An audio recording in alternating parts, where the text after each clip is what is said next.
All right, time to take it up a notch with the advanced React hooks. So I gave you the basic React hooks in the React hooks workshop, but we're going to get into some of the more advanced use cases for different hooks. I'm talking about things like use reducer, use context, and even use imperative handle. Watch out for that one. We're going to cover all of the major React hooks and even some of the minor ones in this advanced React hooks workshop. So let's take a look and get you all set up.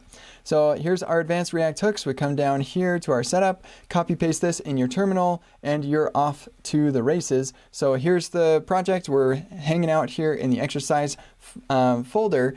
There is one file here that's the 03 extra 2 inside of the exercise, and this is just another mechanism for you to get started on the extra credit because it's a little bit of a divergence from what you're actually doing in the initial exercise. So in the exercise, you're working with a counter, but in the extra credit, you're working with something completely different, which is our Pokemon request little form that you might be familiar with if you went through the React Hooks workshop. So there is that slight difference, but everything else should be exactly the same for you.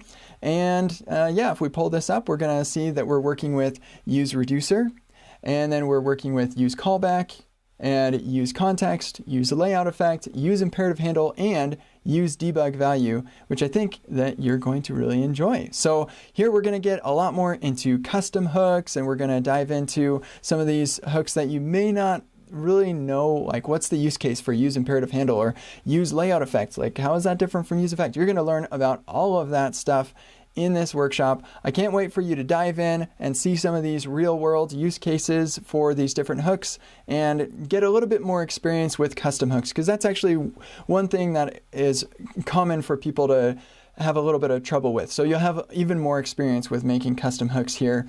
I can't wait for you to go through this. We'll see you on the other side of the workshop.